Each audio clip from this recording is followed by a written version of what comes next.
కొన్ని వారాలుగా భౌగోళిక చరిత్ర, పైగా భౌగోళిక సాక్ష్యాలు, బైబిల్ యొక్క పరిధిని మనం ఆలోచిస్తున్నాం.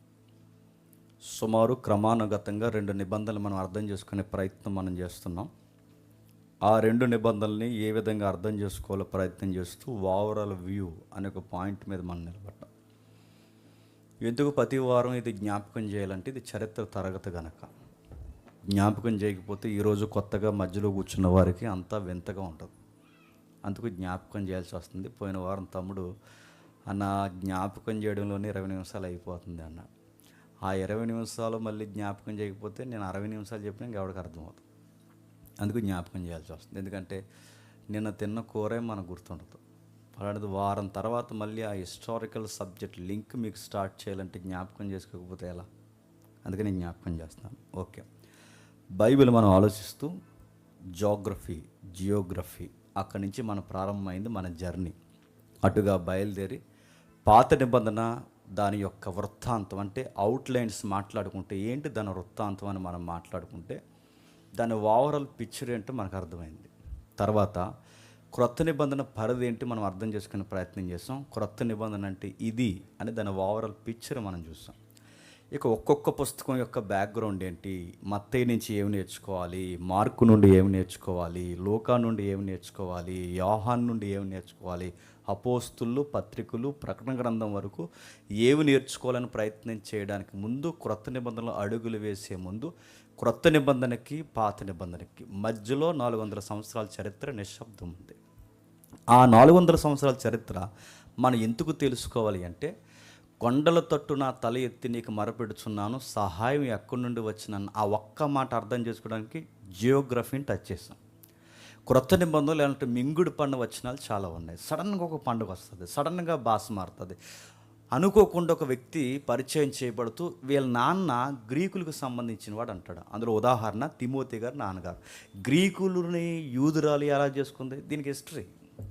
నెక్స్ట్ సడన్గా మాట్లాడుతూ ఒక పరిభాషలా మాట్లాడుతున్న భాష మాట్లాడు సడన్గా ఒక మార్కెట్ లాంగ్వేజ్ తెర మీదకి వస్తుంది. లాటిన్ ఎందుకు వస్తుంది, గ్రీక్ ఎందుకు వస్తుంది, అసలు వీళ్ళు ఎబ్రీలు కదా, క్రొత్త నిబంధన గ్రీకులు ఎందుకు రాశారు, ఇవన్నీ అర్థం కావాలంటే ఆ 400 సంవత్సరాల చరిత్రలో ఏదో జరిగింది. ఏం జరిగింది? 400 సంవత్సరాల చరిత్రలో చాలా చరిత్ర జరిగింది. ఆ చరిత్ర అంతా మనం ఆలోచించట్లేదు, కానీ క్రొత్త నిబంధనకు అవసరమైన చరిత్ర మాత్రమే ఆలోచిస్తాం. అలా ఆలోచిస్తూ అలెగ్జాండర్తో సుమారు ఒక 2-3 వారాలు నడిచాం. 2 వారాలు నడిచాం. ఆ 2 వారాలు నడిచిన తర్వాత అలెగ్జాండర్ గారు చనిపోయారు. ఇక్కడే లాస్ట్ వీక్ ఆయన చనిపోయిన తర్వాత, అలెగ్జాండర్ యొక్క రాజ్యం 4 ముక్కలైంది. అంటే ఆయన వంశానికి కానీ, ఆయన కుటుంబానికి కానీ, ఆయన బంధువర్గానికి సంబంధం లేని ఇతర ప్రజలు ఆయన రాజ్యాన్ని ముక్కలు చెక్కలు చేసి 4 ముక్కలు చేశారు. ఆ 4 ముక్కలు చేసిన తర్వాత ఏమైందో మనకు తెలుసు. అందులో దక్షిణ భూభాగం అంటే గ్రీకు సామ్రాజ్యం దక్షిణ భూభాగంగాను ఉత్తర భూభాగంగా విడిపోయింది. ఆ ఉత్తర భూభాగంగా విడిపోతే అందులో సుమారు దక్షిణ భూభాగాన్ని పరిపాలిస్తున్న వారు టాల్మీ 1, టాల్మీ 2, టాల్మీ 3 ఇలా స్టార్ట్ అవుద్ది. దక్షిణ భూభాగాన్ని పరిపాలిస్తున్నాడు. ఉత్తర భూభాగాన్ని పరిపాలిస్తున్నాడంటే సెల్యూకస్ 1, యాంటికస్ 1, యాంటికస్ 2 ఇలా స్టార్ట్ అవుద్ది. అంటే మన పేర్లు అర్థమైనా పర్వాలేదు, కానీ కొంచెం మనకి దానియేలు గ్రంథం 11వ అధ్యాయం అర్థం కావాలంటే ఎంతో కొంత దీని మీద అవగాహన ఉండాలి. ఓకే, దీన్ని ఆలోచిస్తూ మనం ఏం చేసామంటే దక్షిణ భూభాగంలో ఉత్తర భూభాగంలో ఏం జరిగిందో మనం కాస్త అర్థం చేసుకున్నాం. ఏం జరిగింది? దక్షిణ దేశపు రాజు ఎవరైతే టాల్మీ ఉన్నాడో అధిపతుల్లో ఒక్కడే సెల్యూకస్ మీదకి యుద్ధానికి వెళ్తాడు. అంటే ఉత్తర భూభాగం మీదకి యుద్ధానికి వస్తాడు. ఇదంతా చరిత్ర ఇంకా జరగలేదు, రాజులు పుట్టలేదు, ఇంకా గ్రీకు సామ్రాజ్యం ప్రారంభింపలేదు, ఇంకా మాదీయ పారసికులు కూడా రాలేదు. మాదీయులు పునుకుపుచ్చుకున్న ఇదంతా జరగంటే గ్రీకులనే వృత్తాంతం ఇంకా ప్రారంభం అవ్వకముందే గ్రీకుల చరిత్ర ఎలా జరగబోతుంది, రోమన్స్ ఎలా రాబోతున్నారు, రోమీల తర్వాత ప్రపంచం ఎలాంటి ప్రభుత్వంలోకి వెళ్ళబోతుంది, ఆ ప్రభుత్వం తర్వాత ఈ అంత్య దినాల వరకు యూరోపియన్ యూనియన్ ఏదైతే ఉందో యూరప్ ఖండంలో ఏం జరగబోతుంది, ఇజ్రాయెల్ ఏం జరగబోతుంది, అసలు ఇదంతా ఏం జరగబోతుందని దానియేలు క్రీస్తు పూర్వమే ప్రపంచ రాజకీయ వ్యవస్థను గూర్చి, భౌగోళిక పరిస్థితులను గూర్చి ప్రవచనాలుగా చెప్పేశాడు. చెప్పినట్టే జరిగింది, జరుగుతుంది, జరగబోతుంది. ఇది చరిత్ర. దీన్ని అర్థం చేసుకుంటూ మనం ముందుకెళ్తేనే క్రొత్త నిబంధన మనకు అర్థమవుద్ది. ఆ టైంలో ఇద్దరు రాజులు మనకి ఏముంది ఒకసారి టచ్ చేద్దాం. 11వ అధ్యాయం దానియేలు గ్రంథం 11వ అధ్యాయం 5వ వచనం చూడండి ఒకసారి. ట్రిబుల్ తగ్గిస్తాం. దానియేలు గ్రంథం 11వ అధ్యాయం 5వ వచనం. అయితే దక్షిణ దేశపు రాజును అతని అధిపతి, ఇప్పుడు చెప్పండి, దక్షిణ దేశపు రాజు అంటే ఎవరు? టాల్మీ. ఉత్తర దేశపు రాజు ఎవరు? సెల్యూకస్. తర్వాత మనకు అర్థం యాంటికస్ 1, యాంటికస్ 2 ఎవరైతే ఉన్నారో వీళ్ళు తర్వాత మనకు 6వ వచనం చదువుదాం. కొన్ని సంవత్సరాల తర్వాత వారు ఉభయులు కూడుకొనెదరు, మరియు వారు ఉభయులు సమాధాన పడవలనని కోరగా దక్షిణ దేశపు రాజకుమార్తె, ఇప్పుడు చెప్పండి, దక్షిణ దేశపు రాజకుమార్తె అంటే ఎవరు? టాలమీ కూతురు. ఈ టాలమీ కూతురుని ఎవరికి ఇచ్చి పెళ్లి చేశారట? ఇక్కడే ఉంది. మీరు ఎంత విచిత్రమో చూడండి. ఇక్కడ రాయబడిన ప్రవచనాల నెరవేర్పు చరిత్ర, మనం చూస్తున్న చరిత్ర. అంటే ప్రవచనం ఇంకా ఉంది. ఈ ప్రవచనం ఎలా నెరవేరిందంటే చరిత్రలో నెరవేరింది. ఈయన కూతురునిచ్చి ఎవరిని పెళ్లి చేశారు? ఆ కూతురు పేరు మనం చూస్తున్నాం, బెర్నికస్. లాస్ట్ వీక్ మనం చూసాంగా. ఆమెనిచ్చి పెళ్లి చేస్తారు. పెళ్లి చేసిన తర్వాత ఏమైంది? అప్పటికి ఆ రాజుకి పెళ్ళి అయింది. ఈవిడ తెచ్చుకుని పెట్టుకున్నాడు. ఈవిడ కాస్త సోకులు సరదాలు ఎక్కువ గనక ఈవిడ వల్ల లాభాల కన్నా నష్టాలు ఎక్కువయ్యాయి. మళ్ళీ ఈవిడిని పక్కన పెట్టి ఆ మొదటి భార్యని పెళ్లి చేసుకుని రాజ్యాన్ని స్థిరపరచుకునే ప్రయత్నం చేసి మళ్ళీ కథ మొదటికి వచ్చింది. ఆ టైంలో బాగా వినండి, ఆ టైంలో టాల్మీ 2 అంటే టాల్మీ 1 అయిపోయాడు. టాల్మీ 2 తెర మీదకి వచ్చాడు. టాల్మీ 2కి పేరుంది ఫిలదెల్ఫియస్ అన్నమ్మ. ఆ ఫిలదెల్ఫియస్ కోసం కాస్త ఆలోచించాం. ఎందుకు ఆలోచించామంటే సరిగ్గా ఆ టైంలోనే బైబుల్ గ్రీకులో వచ్చింది. దాన్ని సెప్టిజెంట్ అన్నంగా. సరిగ్గా ఆ టైంలోనే ఈ ఫిలదెల్ఫియస్ ఎవరైతే ఉన్నారో, ఈయనంటే ఎవరైతే టాల్మీ 2, ఈ ఫిలదెల్ఫియస్ ఎవరైతే ఉన్నారో ఈయన టైంలో బైబిల్ తర్జుమా జరిగింది. ఏమైంది? గ్రీకులకి, అంటే గ్రీకుల యొక్క రాజ్యాన్ని వ్యాప్తి చేయాలని హెలెనిజం అనేది స్టార్ట్ చేశాడు. ఎవరు? అలెగ్జాండర్. హెలెనిజం అంటే ఏంటి తెలుసు కదా? వాళ్ళ లెక్కలు, వాళ్ళ సైన్సు, వాళ్ళ ఫిలాసఫీ ప్రపంచం నేర్చుకోవాలని వాళ్ళ కుతూహలం. అంత బ్రాడ్ మైండ్ అలెగ్జాండర్కి ఎందుకు వచ్చిందంటే ఆయన కూడా థియలాజికల్ స్టూడెంట్ కనుక. ఎవరి దగ్గర? అరిస్టాటిల్ దగ్గర. ఇదంతా బయట హిస్టరీ, ప్రపంచ చరిత్ర కళ్ళు తెరకముందే చరిత్ర ఏం జరగబోతుందో చెప్పండి దానియేలు గ్రంథం చెప్పేసింది. అది వింత. ఎప్పుడైతే అరిస్టాటిల్ శిష్యుడు కనుక వీళ్ళకి ఈ ఫిలాసఫీ అన్న వాళ్ళకి కొంచెం సోషల్ ఈవెంట్స్ ఎక్కువ ఉంటాయి, బ్రాడ్ పిక్చర్ ఎక్కువ ఉంటుంది. అందుకే వీళ్ళు ఏం చేశారంటే మా జ్ఞానము, మా ఔన్నత్యము, మా భాష, మా సాహిత్యము ప్రపంచ దేశాలు నేర్చుకోవాలని ప్రతి అందమైన పుస్తకాన్ని చదవడం నేర్చుకున్నారు. ఆ పుస్తకాలతో కంపేర్ చేసి వీళ్ళ జ్ఞానాన్ని ప్రచురించడం స్టార్ట్ చేశారు. అందులో మిశ్రిత వివాహాలు చేయడం స్టార్ట్ చేశారు. ఆ మిశ్రిత వివాహాలే అందులో గ్రీకు పౌరులు ఎవరైతే ఉన్నారో ప్రతి జాతి అమ్మాయిని పెళ్లి చేసుకోవడం స్టార్ట్ చేశారు. ఆ జాతి అమ్మాయిని పెళ్లి చేసుకున్నారు కనుక యోధ జాతుల్లో అమ్మాయిని కూడా పెళ్లి చేసుకుంటే ఆ దంపతుల్లో పుట్టిన ఒక కొడుకే తిమోతి. అందుకే వాళ్ళ నాన్నగారు గ్రీకు పౌరుడు, వీళ్ళ అమ్మగారేమో యూదులు. అయితే ఎప్పుడైతే వివాహాల ద్వారా, ఎందుకు ఈ వివాహాలని అలెగ్జాండర్ ఎంకరేజ్ చేశాడంటే వాళ్ళ రాజ్యం ఎలాగైనా వ్యాప్తి చెందాలి. వాళ్ళ రాజ్యం, ఆ రాజ్యంలో ఈ సంస్కృతి వ్యాప్తి చెందాలని ఆయన డెవలప్ చేస్తే సరిగ్గా ఆ ఫిలాసఫీ, అంటే అలెగ్జాండర్ వేసి వెళ్ళిపోయిన ఆ ఫిలాసఫీని మిగిలిన రాజులు కూడా, గ్రీకు రాజులు కొనసాగించారు. అందులో ఎంతో కొంత మచ్చుతునకగా అలవాటు చేసుకున్న వ్యక్తి ఫిలదెల్ఫియస్ 2 లేదా టాల్మీ 2. ఎవరైతే ఈయన అలవాటు చేసుకున్నాడు, ఈయన గారు ఏం చేశాడంటే మంచి పని చేశాడు. ఈయన ఏం చేశాడంటే అన్ని పుస్తకాల్లో కూడా ఈ పుస్తకం చాలా బాగుంది, జూయిస్ బుక్, అదే థోరా, అదే పాత నిబంధన, ఇది కూడా చాలా బాగుంది, దీన్ని ఎలాగైనా సరే మన సొంత భాషలోకి దీన్ని తీసుకోవాలనుకున్నాడు. ఆ తీసుకోవాలనుకున్నప్పుడు దీన్ని ఎలా తీసుకుని, ఇది ఎబ్రీలో ఉంది, ఎవరికి అర్థం కాదు. ఇప్పటికీ అర్థమవుతుంది చాలామంది. అలాంటిది ఈ ఎబ్రీని ఎలా అర్థం చేసుకోవాలి? ఎబ్రీలో ఉంటే అర్థం కాదు కనుక మన సొంత భాషలోకి, గ్రీకులోకి దీన్ని తీసుకురావాలని ఆ రోజుల్లో యెరూషలేములో ఉన్న ప్రధాన యాజకుడికి కౌరు పంపి, ఎందుకంటే ఇలాగ గవర్నమెంట్ ఆ కౌరు పంపి, ఇదిగో మీ గ్రంథం మాకు కావాలి, మా స్వభాషలో కూడా దీన్ని తర్జుమా చేయడానికి మీ దగ్గర ట్రాన్స్లేటర్స్ ఎవరైనా ఉంటే మా దగ్గరకు పంపించండి అంటే సుమారు 72 మందిని యెరూషలేము నుంచి పండిత పుత్రుల్ని పంపించారు. ఆ పండిత పుత్రులను 72 మందిని పంపిస్తే మార్గం మధ్యలో ఇద్దరు చనిపోయారు, 70 మంది మిగిలారు. ఈ 70 మందిని దూరం కూర్చోబెట్టి అందరూ తర్జుమా చేయండి అంటే దైవిక చిత్తమో మరి దైవ సంకల్పమో, ఆ మాట ఏది వాడినా తక్కువే. 70 మంది పళ్ళు పోకుండా, అక్షరం కూడా దోషం రాకుండా కరెక్ట్గా 70 మంది ఒకేలాగా తర్జుమా చేశారు. అప్పుడు వాళ్ళు ఆశ్చర్యపోయారు. ఆ పుస్తకాన్ని నమోదు చేసి పట్టుకెళ్ళి వాళ్ళ గ్రంథాలయంలో పెట్టారు. ఆ గ్రంథాలయంలో పెడితే ఆ గ్రంథాలయం ఉన్న ఊరు లేదా టౌనే అలెగ్జాండ్రియాలో నా గ్రంథాలయంలో చదివిన పుస్తకం చదివి హీరో అయ్యి పౌలు గారి పరిచర్యకే పోటీ ఇచ్చిన వీరుడు సూర్యుడు యంగ్స్టర్ అపోల్లో. అది అందరికి ఐడియా ఉంది, సంతోషం.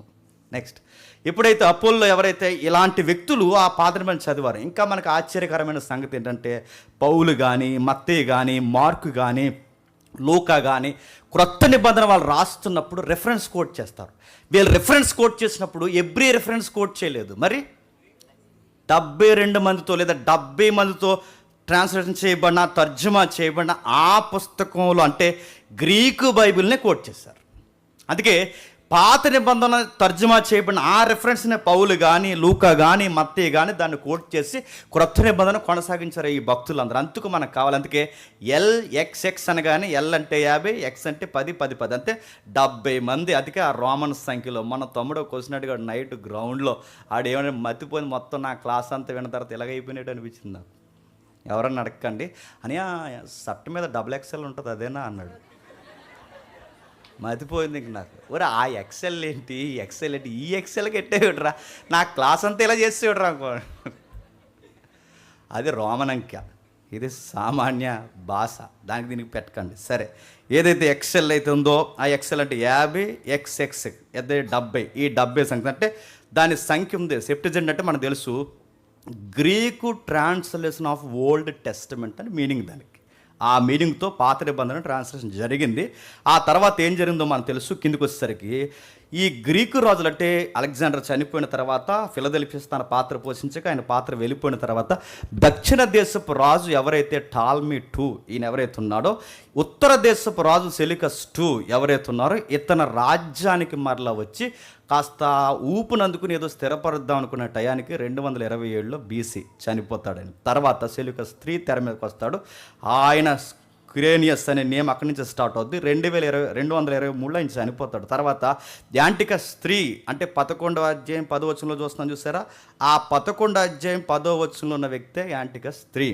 ఆయన తెర మీదకి వచ్చి ఈ టాలమీ III ఎవరైతున్నాడో, ఈ టాలమీ III అంటే క్షమించండి టాలమీ II ఎవరైతే ఉన్నారో ఈమెతో యాంటికస్ III యుద్ధానికి దిగుతాడు. వీళ్ళిద్దరూ ఫైట్ జరుగుతుంది.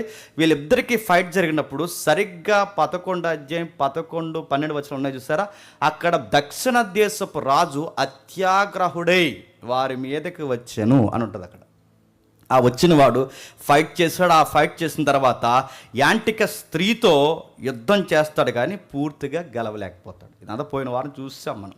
ఆ తర్వాత టాలమీ IV తెర మీదకి వస్తాడు. యాంటికస్ IIIని ఎలాగైనా సరే జయించాలని యాంటికస్ IIIని అంటే ఉత్తర దేశపు రాజుని దక్షిణ దేశపు రాజు అయిన టాలమీ II జయిస్తాడు. ఆ తర్వాత తెర మీదకి వస్తుంది. ఆ తర్వాత 2-3 రాజులు చనిపోయారు, వాళ్ళకి మనకు అవసరం లేని తీస్తాం.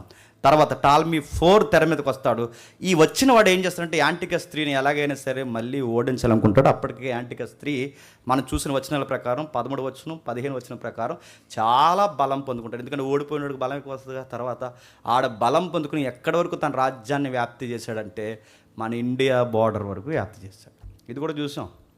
మన ఇండియా బార్డర్ వరకు ఆయన వ్యాప్తి చేసిన తర్వాత ఇక్కడ వరకు ఆయన రాజ్యం ప్రారంభమవుతుంది. ఆ టైంలోనే యూదులు బాగా వినండి, టాలమీ మీదకి ఇంటర్నల్గా తిరగబడడం స్టార్ట్ చేస్తారు. ఎందుకు టాలమీ మీదకి ఇంటర్నల్గా ఎందుకు తిరగబడతారంటే దక్షిణ దేశంలో ఉన్న దేశమే ఏ దేశం, దక్షిణ భూభాగంలో ఉన్న దేశం ఏ దేశం, ఇజ్రాయెల్ దేశం.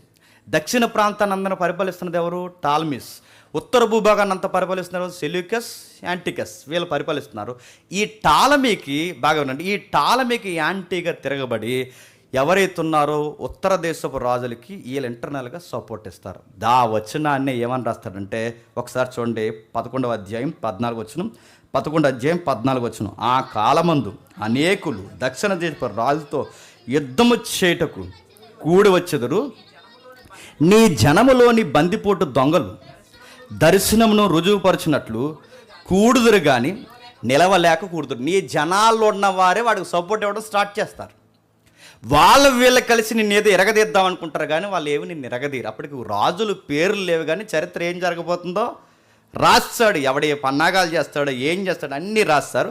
ఆ రాసిన తర్వాత మనం ఎక్కడి వరకు ఆలోచించండి, 15 వచ్చిన దగ్గర ఆగిపోయాం. ఏంటి, అంతలో ఉత్తర దేశపు రాజు ముట్టడ దెబ్బ వేయును, దక్షిణ దేశపు రాజు యొక్క బలము నిలవలేకపోయినందున అతడు ఏర్పరచుకున్న జనము దృఢ శౌర్యము పొందకపోయినందున ఉత్తర దేశపు రాజు ప్రాకారము గల పట్నం పట్టుకోండి. ప్రాకారం గల పట్నం అంటే హిస్టరీలో ఏ దేశం అది చెప్పండి, చెప్పాలి. లాస్ట్ వీక్ మాట్లాడుకున్నాం. ప్రాకారాలు గల పట్నం అంటే ఆ రోజుల్లో కట్టడాలకి పేరు. ఇప్పటికీ ప్రపంచ చరిత్రలో ఆ కట్టడాలను బీట్ చేసే హిస్టరీ దేనికి లేదు. ఇప్పుడైనా చెప్పండి, అది ఈజిప్ట్. ఆ ప్రాకారం గల పట్టణాన్ని ఎవరు పట్టుకున్నారట? ఉత్తర దేశం. అంటే ఈయన్ని గెలవలేక పోయి ఆ కోపంతో ఆడి మీద పడిపోతే వాళ్ళు దొరికేస్తారు. వాళ్ళు దొరికేసిన తర్వాత ఏం జరిగిందంటే 16 వచ్చిన ఒక మంచి మాట రాస్తున్నారు చూడండి. వచ్చిన వానికి ఎదురుగా ఎవరనూ నిలవలేకపోయినందున తనకి ఇష్టం వచ్చినట్లు అతడు జరిగించును కనుక ఆనందము గల ఆ దేశములో అతడుండగా అది అతని బలము వలన పాడైపోను. ఇక్కడ 2 కామెంటరీస్ ఉన్నాయి. ఒకటి ఆనందం గల దేశం అంటే ఒకటేమో ఇజ్రాయెల్ అంటారు. ఆనందం గల దేశం అంటే టెక్స్ట్ ప్రకారం మాట్లాడుకుంటే ఏ దేశాన్ని జయించాడు? ఈజిప్ట్. ఇది ఏదన్నది కన్ఫ్యూజ్ కానీ మొత్తం మీద ఆనందం అంటే ఈజిప్టు అందంగానే ఉంటుంది, ఇజ్రాయెల్ అందంగా ఉంటుంది. ఇలాంటి సౌఖ్యమైన దేశంలో ఉన్నా కానీ ఆయనకి బలము మనశ్శాంతి దొరకలేదట. ఏం చేద్దాం రా అబ్బాయి అనుకున్నప్పుడు సరిగ్గా ఉత్తర దేశపు రాజు, బాగా వినాలి, ఉత్తర దేశపు రాజు ఎట్లాగైనా సరే ఈడే మనకు పోటీ అయిపోతున్నాడు, ఉత్తర దక్షిణమోడు, ఎలా అయినా సరే ఈయన మనతో కయ్యానికి ఎందుకు కానీ ఇయ్యానికి కాలు కలిపేద్దాం అని చెప్పి ఎవరైతున్నాడో ఈ యాంటికస్ స్త్రీ అంటే ఉత్తర దేశపు రాజు ఈజిప్ట్ని పట్టుకున్నా, అక్కడ పట్టుకున్నా, ఆనంద దేశంలో ఉన్నా నాకు ఆనందం లేకుండా పోతుంది, ఈయన్ని శత్రువుగా పెట్టుకునే కన్నా ఈయన్ని మిత్రుడిగా మార్చేసుకుంటే బెటర్ అని వీళ్ళ అమ్మాయిని ఇచ్చి అతనికి పెళ్లి చేస్తాడు. ఎవరికి? టాల్మీకి. ఎవరికైతే టాల్మీకి పెళ్లి చేస్తాడో ఆ టాల్మీకి ఇచ్చి పెళ్లి చేసిన అమ్మాయి పేరు ఈజిప్ట్. హిస్టరీలో గోల్డెన్ నేమ్స్తో ఉంటాయి. ఎప్పుడైనా ఐగుప్తు చరిత్ర చదివితే ఆవిడ పేరే క్లియోపాత్ర. చూస్తారా ఆవిడని ఒకసారి? అది ఆవిడే. ఈజిప్ట్లో ఎప్పుడైనా లేడీ విగ్రహాలు చూసారంటే ఈవిడే. మీరు హిస్టరీ ఎప్పుడు చదువుకున్నా ఐగుప్తిలో స్త్రీ విగ్రహాలు ఎప్పుడైనా చూస్తే ఈవిడే, క్లియోపాత్ర. ఈవిడ ఎవరంటే ఉత్తర దేశపు రాజు కుమార్తె, అంటే యాంటికస్ స్త్రీ కూతురు.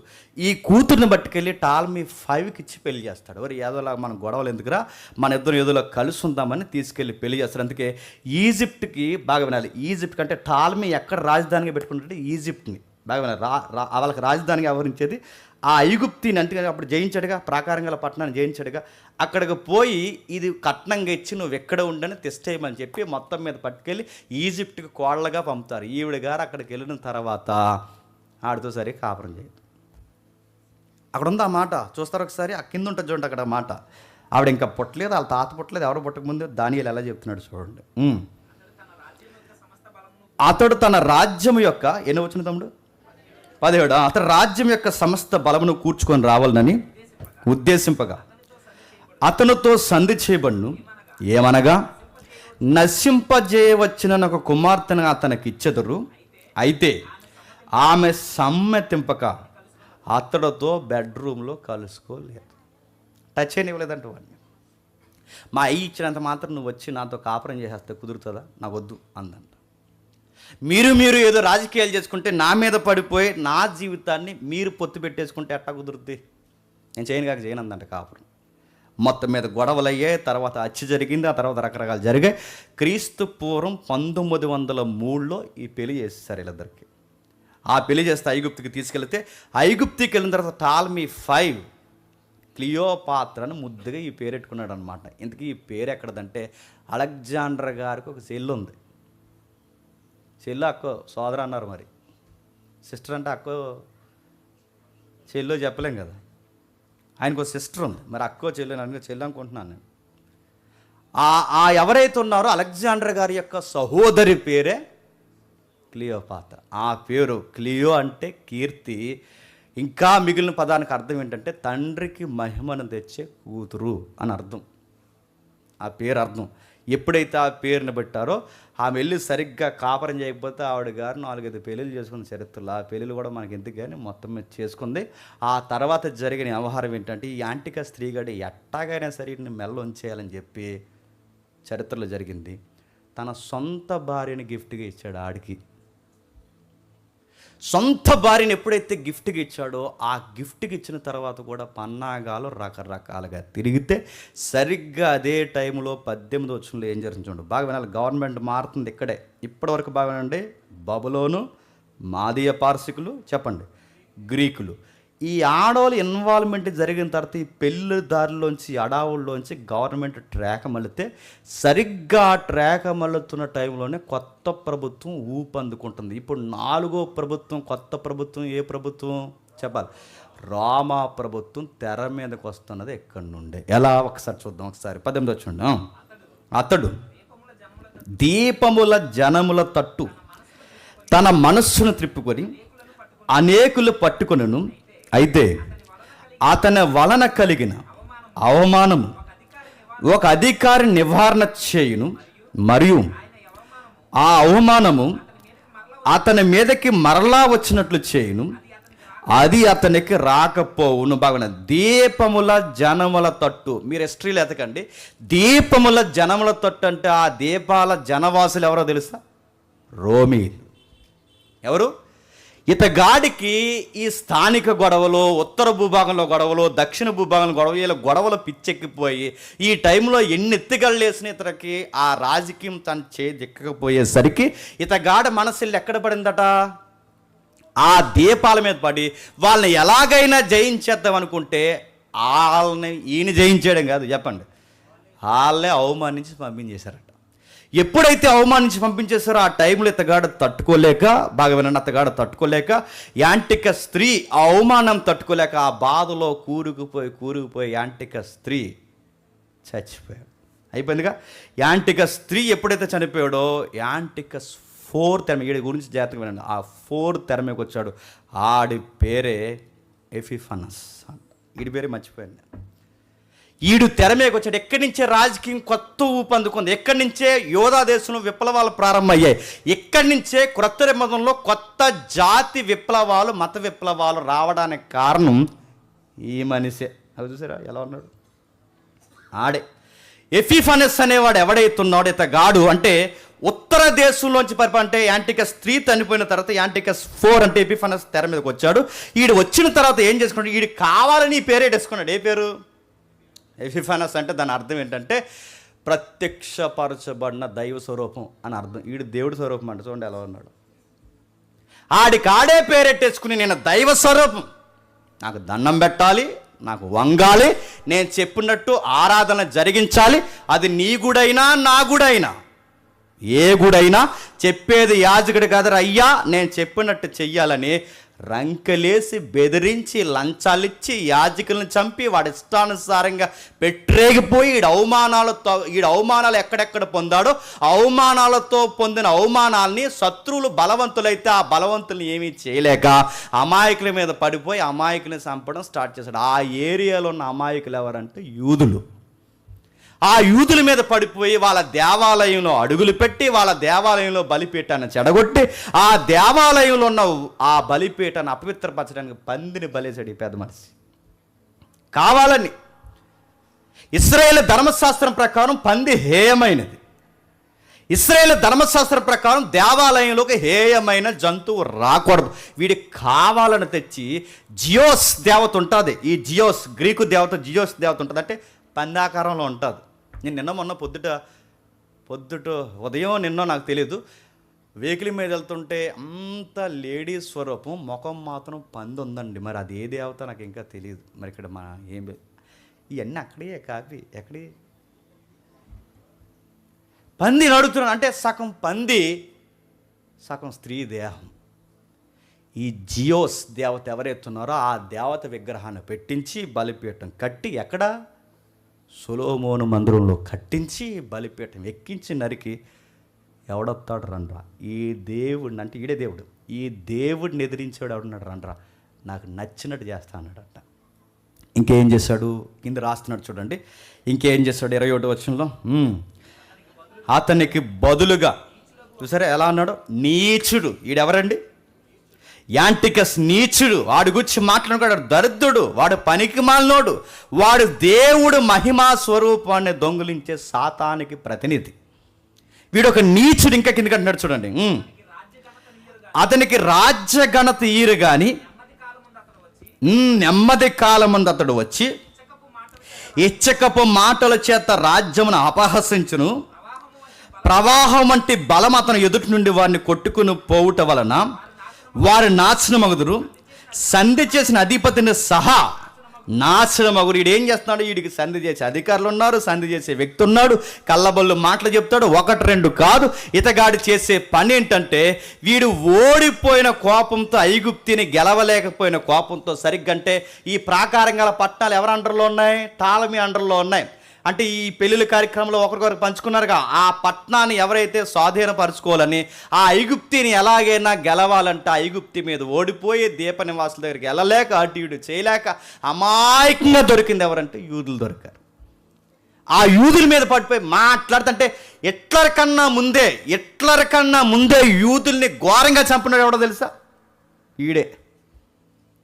లక్షల మందిని బంకర్లోకి, ఇలాంటి పెద్ద పెద్ద బంకర్స్ ఏవైతున్నాయో ఇలాంటి బంకర్స్లోనికి ఆడవారిని మగవారిని వస్త్రాలు ఇప్పి లోపలికి గ్యాస్ రిలీజ్ చేసి, కార్బన్ డయాక్సైడ్ ఏదైతుందో రిలీజ్ చేసి, ఆ డోర్ మూసేసి ఊపిరాడకుండా లక్షల మందిని హిట్లర్ ఎలాగైతే చంపేశాడో అంతకన్నా ఘోరంగా ముక్కలుగా నరికి చంపేశాడు వీడు. యూదులంటే పడదు వీడికి. వీడు సాతానికి ఏజెంట్గా గవర్నమెంట్లో నిలబడ్డాడు. ఇష్టానుసారంగా నీచమైన పనులు చేస్తాడు. 24 వచనంలో ఏం జరుగుతుందో చూడండి. అతడు సమాధాన క్షేమం గల దేశమునకు వచ్చి తన పితరులు కాని చెయ్యరానిది చేయును. ఏదనగా ఆస్తిని, దోపిడి సొమ్మును, ధనమును విభజించి తన వారికి పంచిపెట్టును. అంతట కొంతకాలమున ప్రాకారములను పట్టుకుంటకు కుట్ర చేయును. అతడు గొప్ప సైన్యమును సమకూర్చుకొని దక్షిణ దేశపు రాజుతో యుద్ధము చేయుటకు తన బలమును సిద్ధపరిచి తన మనస్సును రేపుకొనును గాని, దక్షిణ దేశపు రాజు గొప్ప సైన్యమును సమకూర్చుకొని మహాబలము గలవాడై యుద్ధమునకు సిద్ధపడును. అతడు దక్షిణ దేశపు రాజునకు విరోధమైన ఉపాయములను ఆ రాజు నిలవలేకపోయాను. ఏమనగా అతని భోజనమును భుజించువారు అతన్ని పాడు చేసెదరు, మరి అతని సైన్యము ఓడిపోను గనక అనేకులు హతులగుదురు. కీడు చేటకై ఆ 2 రాజులు తమ మనస్సులు స్థిరపరచుకొని యాక భోజన పక్తిని కూర్చుండినను కపట వాక్యములు ఆడుదురు. నిర్ణయకాలము సంగతి జరుగును గనక వారి ఆలోచన సఫలము కానేరదు.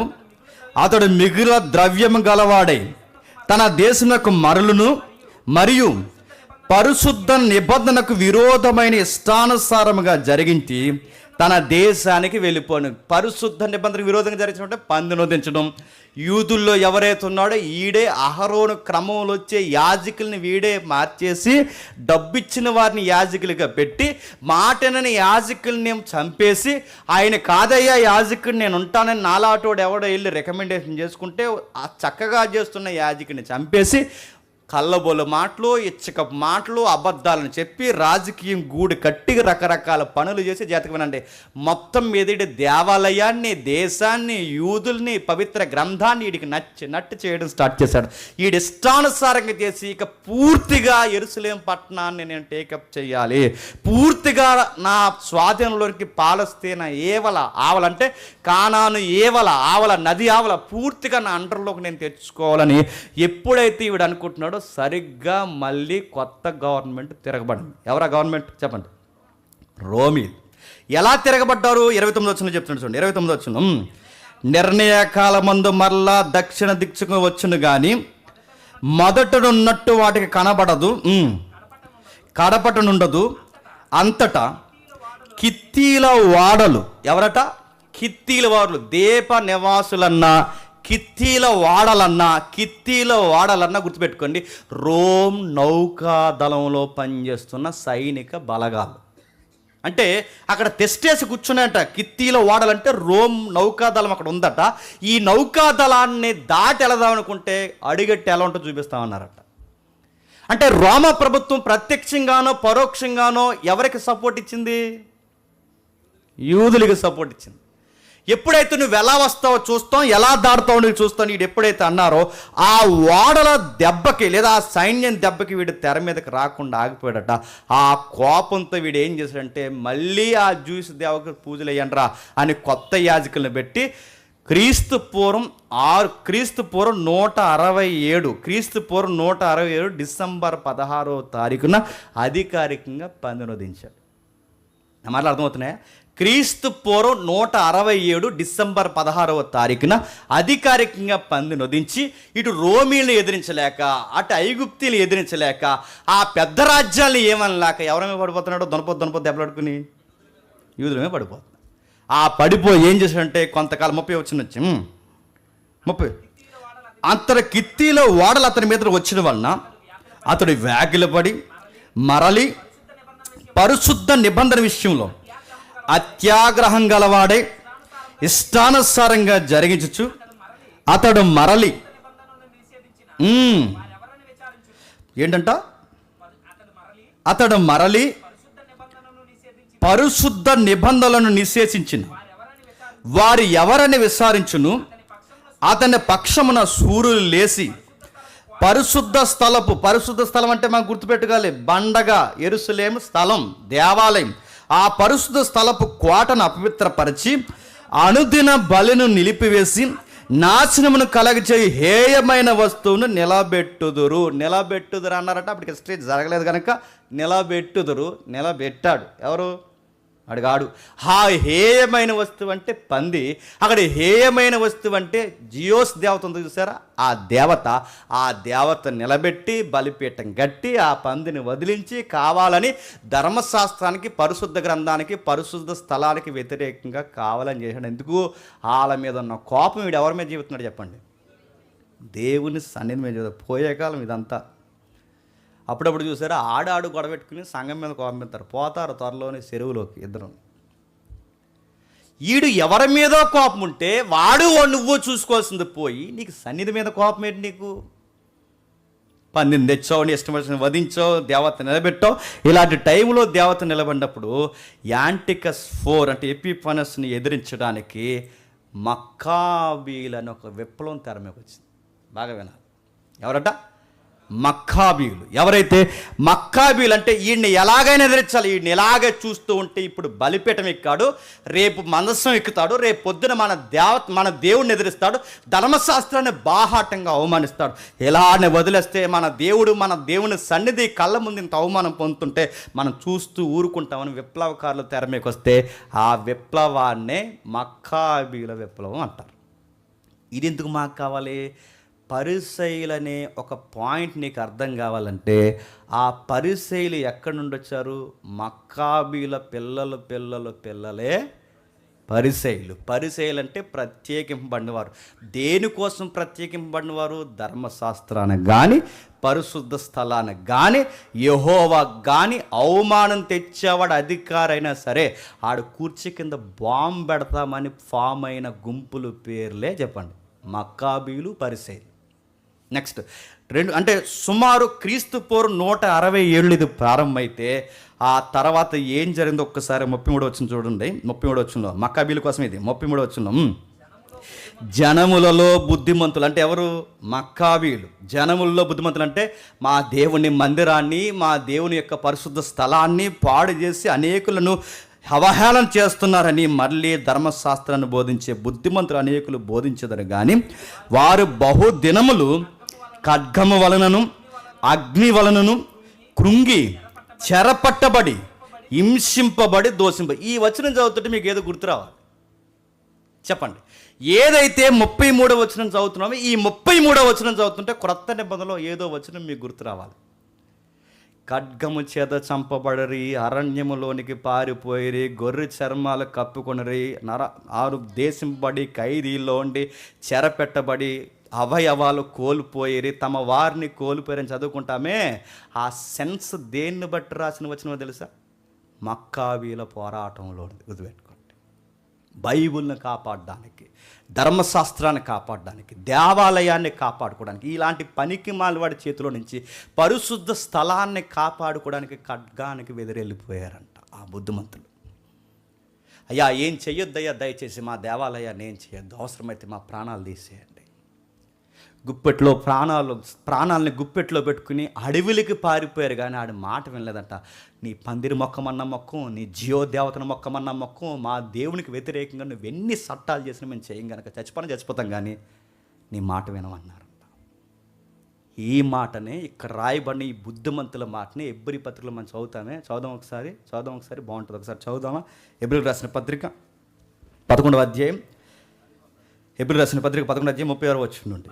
మరికొందరు తిరస్కారములను, కొరడా దెబ్బలను, మరి బంధకములను, ఖైదీని అనుభవించిరి, రాళ్లతో కొట్టబడిరి, రంపములతో కోయబడిరి, శోధింపబడిరి, ఖడ్గముతో చంపబడిరి. ఆ ఖడ్గంతో చంపబడిన ఆ లిస్ట్ ఉంది చూసారా? దీనికి సంబంధం అంటే ఈ ఎబ్రీ పత్రికలు రాసింది పాత నిబంధనలో దానియేలు కోసం, పాత నిబంధనలు ఉన్న ఈ బుద్ధిమంతులైన వీరి కోసం, అంటే అన్ని సందర్భాలు కలిపి రాసిన వచనాలే ఎబ్రీ పత్రిక.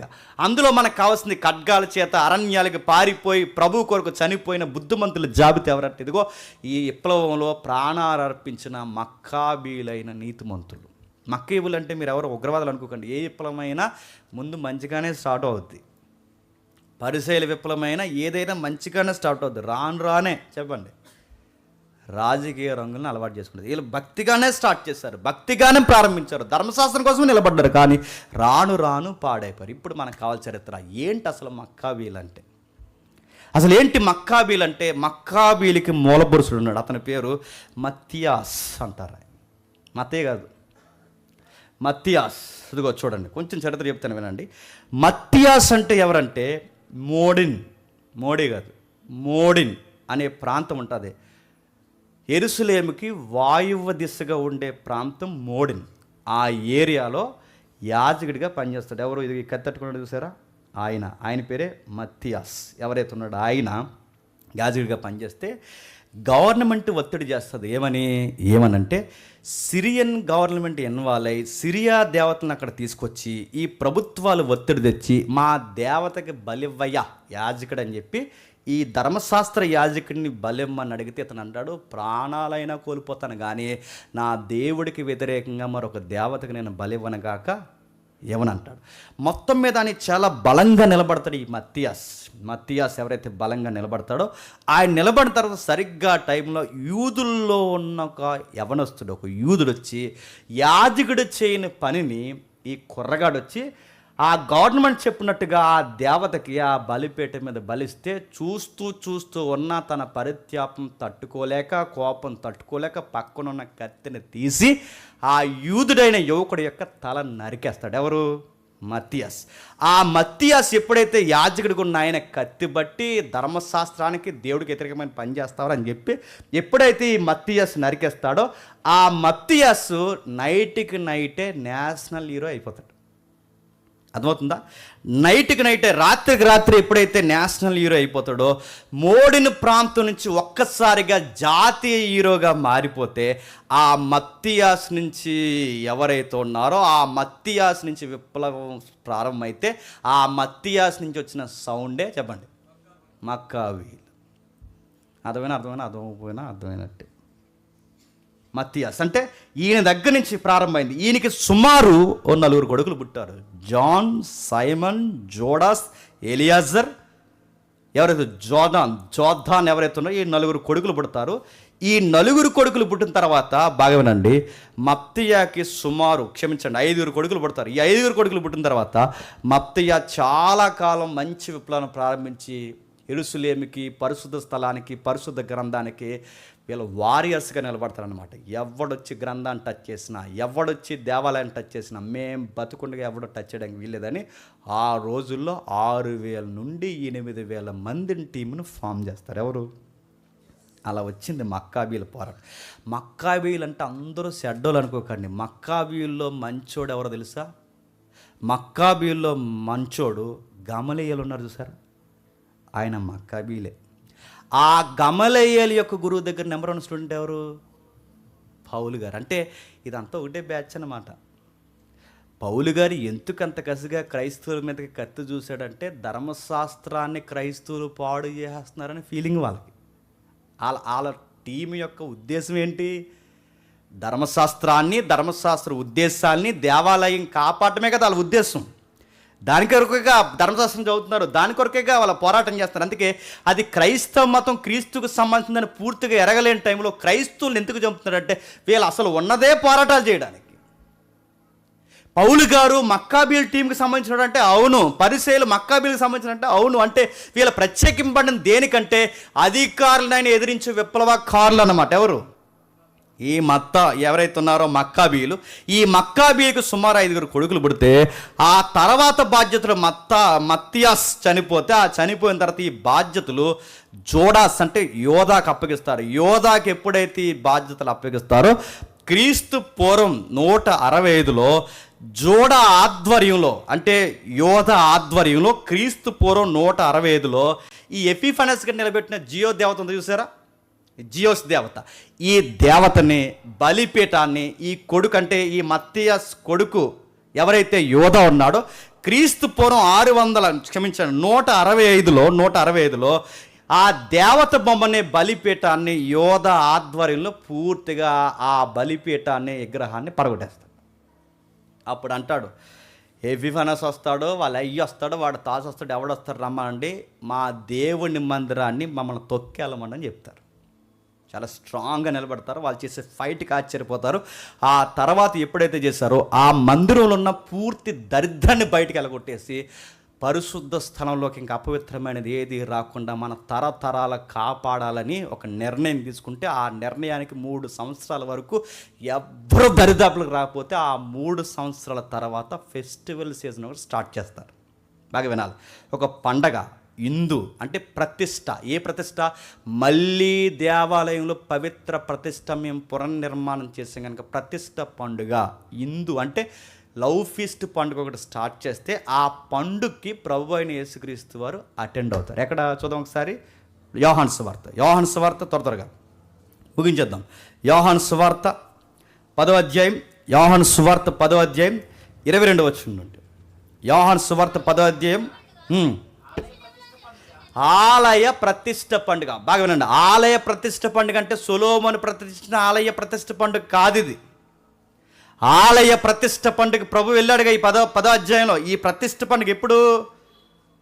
మక్కాబీల కొడుకు మత్తీయ కొడుకు ఎవరైతే యోధ ఉన్నాడో, యోధ జయించి ఆ విగ్రహాలను బయటపడేసి బలిపీఠాన్ని మళ్ళీ స్థిరపరిచి మళ్ళీ ప్రతిష్ఠ ఎప్పుడైతే చేశాడో 3 సంవత్సరాల తర్వాత ప్రతిష్ఠిత పండుగ ప్రారంభించారు. లవ్ ఫీస్ట్ ఒకటి స్టార్ట్ చేశారు. ఆ లవ్ ఫీస్ట్కి అటెండ్ అయింది ఎవరంటే చెప్పండి.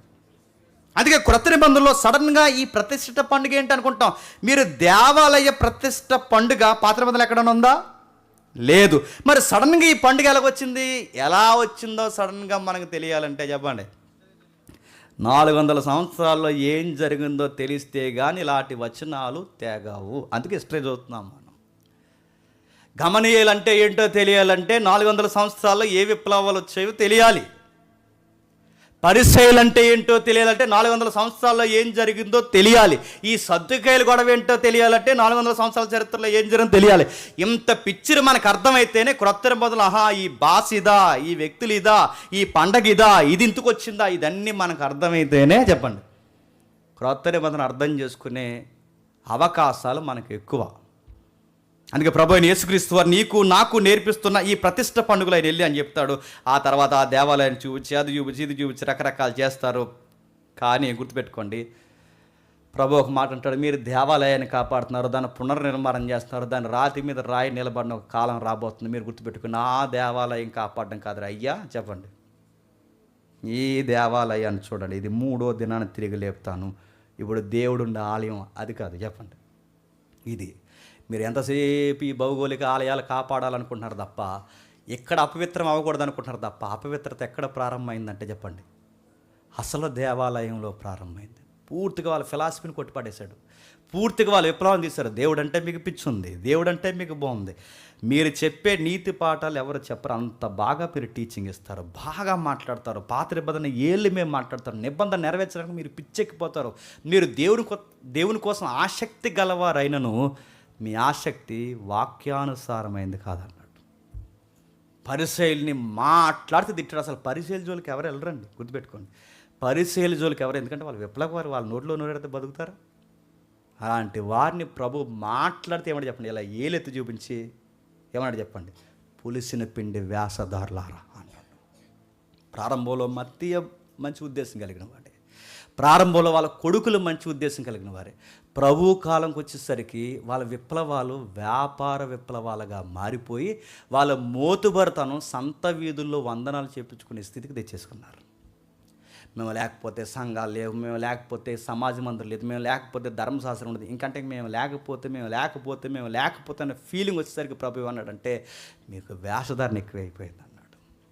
నేను ఉపవాసాలు చేయొద్దు అంటలేదు, కానీ మీరు ఉపవాసాల పేరుతో వేషధారణ చేస్తున్నారు.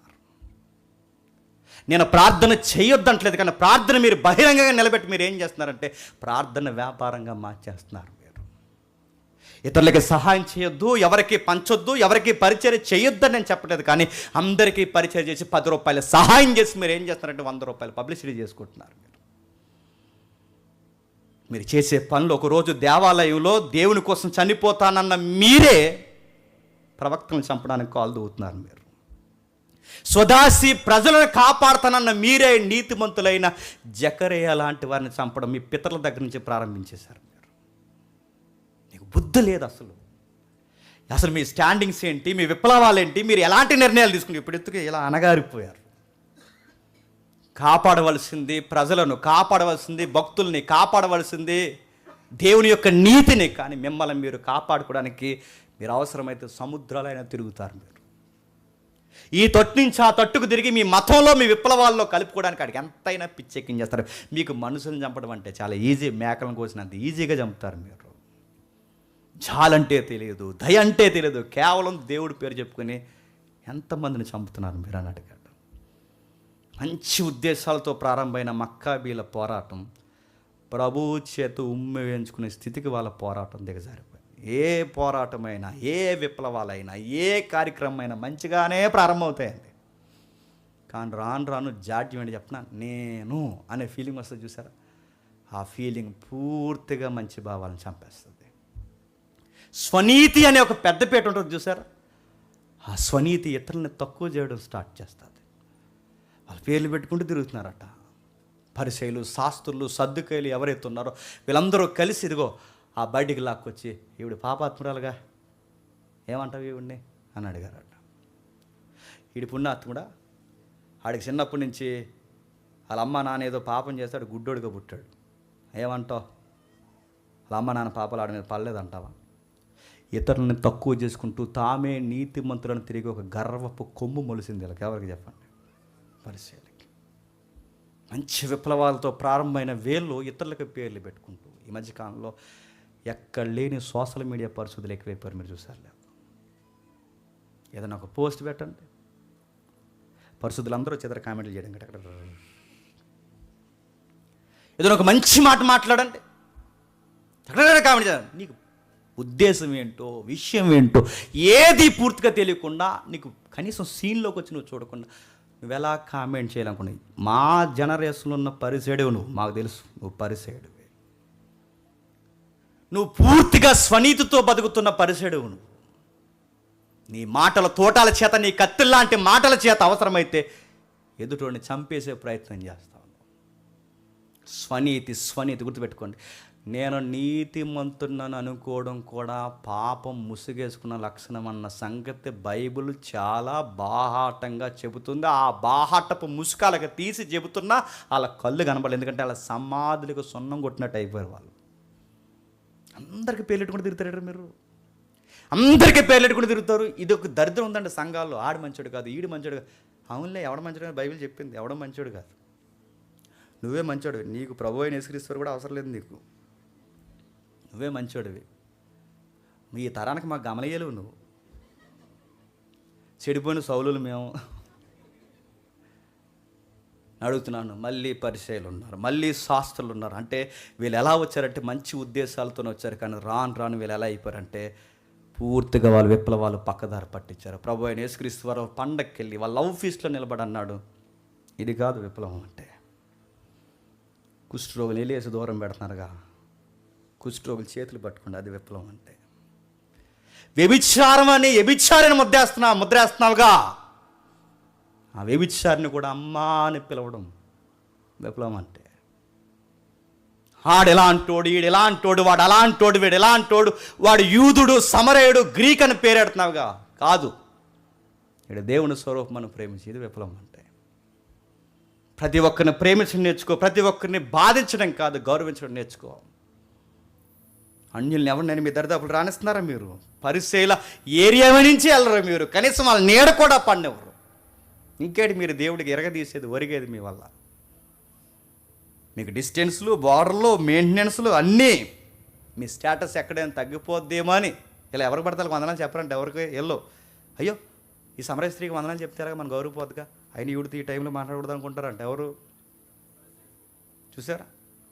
ఎవరితో పడితే వాళ్ళతో మాట్లాడరట, ఎవరితో పడితే వాళ్ళు కలిగి పెట్టుకోరట, ఎవరితో పడితే. ఎందుకంటే వీళ్ళ భక్తి గౌరవ స్టేటస్ తగ్గిపోద్దేమని అడుగుతున్నాను. దేవుని దృష్టిలో నువ్వు వ్యభిచారివే, నేను వ్యభిచారివే, అందరం వ్యభిచారులమే, అందరం ఒకటే గుర్తుపెట్టుకోండి. కానీ దేవుని కృప వల్ల రక్షింపబడిన ఏళ్ళైనా మనమైనా ఇతరులకు పేరు పెట్టే లక్షణం ఎవరో తెలుసా?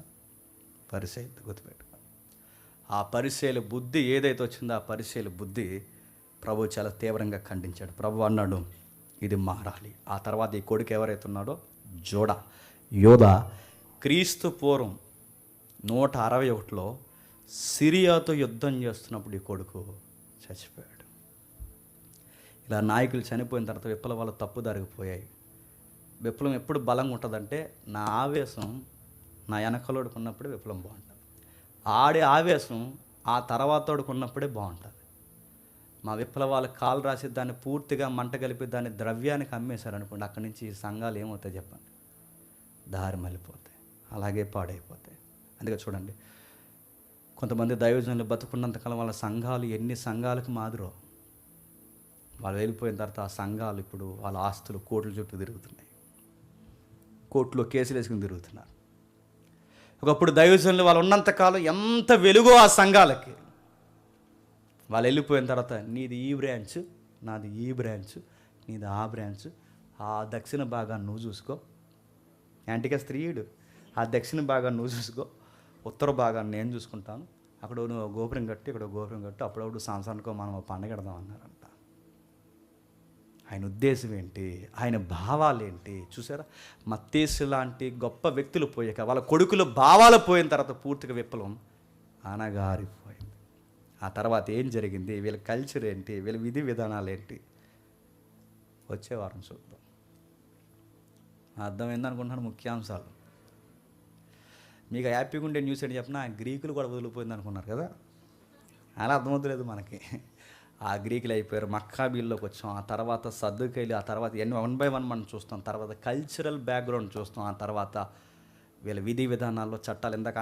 ఇందాక అన్న మాట్లాడుతున్నప్పుడు ఈ వివాహ చట్టాలు ఎక్కడెక్కడ ఎలా మార్పు జరిగాయి, ఎక్కడెక్కడ రాంగ్ ఇంటర్ప్రిటేషన్ జరిగింది, ఇలాంటి విషయాలన్నీ చూస్తూ త్వరగానే మనం మత్తయి సువార్త బ్యాక్గ్రౌండ్లోనికి చెప్పండి వచ్చేస్తాం. అది ఎప్పుడు జరుగుద్దో నాకు తెలీదు, చెప్పండి అది ఎప్పుడు జరుగుతుందో మీకు తెలియదు. మీకు ఆసక్తి ఉంటే మళ్ళీ చెప్తున్నాను, సంఘ చరిత్ర అనే సబ్జెక్ట్ ఉంది, సంఘ చరిత్ర. వీలైతే ఈ ఫ్లోలో మాట్లాడుకుందాం.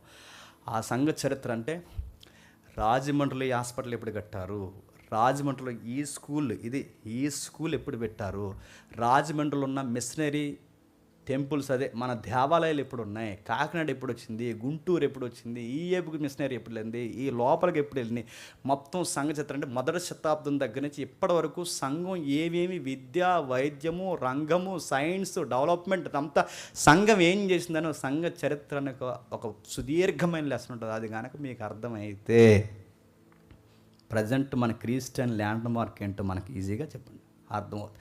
అప్పుడు నువ్వు ఎందుకు చదవాలో నీకు అర్థమవుద్ది, నువ్వు ఎందుకు ఉద్యోగం చేయాలో నీకు అర్థమవుద్ది, సంఘానికి ఎందుకు రావాలో నీకు అర్థమవుద్ది. ఒక్కటేంటి, నీ ప్రజెంట్ నీ జాగ్రఫీ నీకు ఏంటో చెప్పండి, అర్థమవుద్ది. దేవుడు మిమ్మల్ని దీవించును గాక.